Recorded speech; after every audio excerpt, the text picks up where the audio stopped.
It's time for business news with Richard Southern. And Richard, let's begin with some shocking new numbers when it comes to shopping for a home.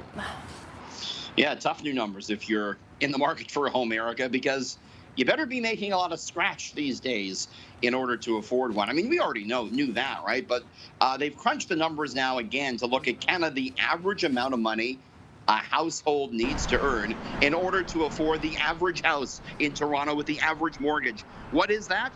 Well, they say around $220,000 a year is what the average household needs to pull in, and that's even with a down payment of about 250 grand. I mean, you need to make a 20% down payment, the minimum required on a home over $1 million.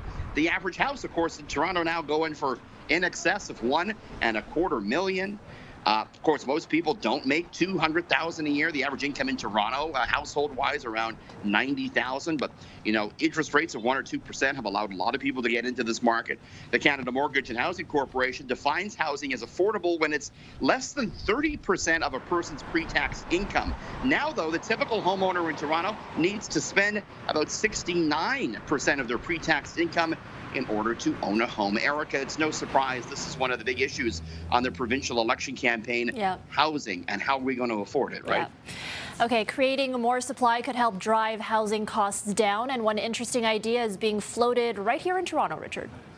Well, the idea is now the offices are largely empty. Not everyone's gone back to the office, right, Erica? So why not turn that into housing? You could do your George Costanza and start sleeping under your desk there. Yeah, I already do that. What are you talking about? Erica, she works 24/7. Snaps between, shows.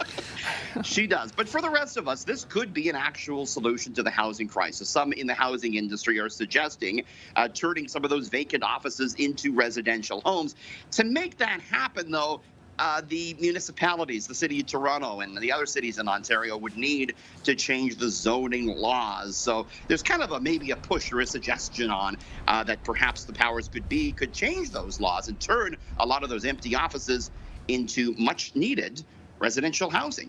Could be an option as we go forward. It's an interesting idea indeed, Eric. Okay, and finally, it used to be one of the coolest products out there, but it's time to say farewell forever to the Apple iPod. I had one, did you?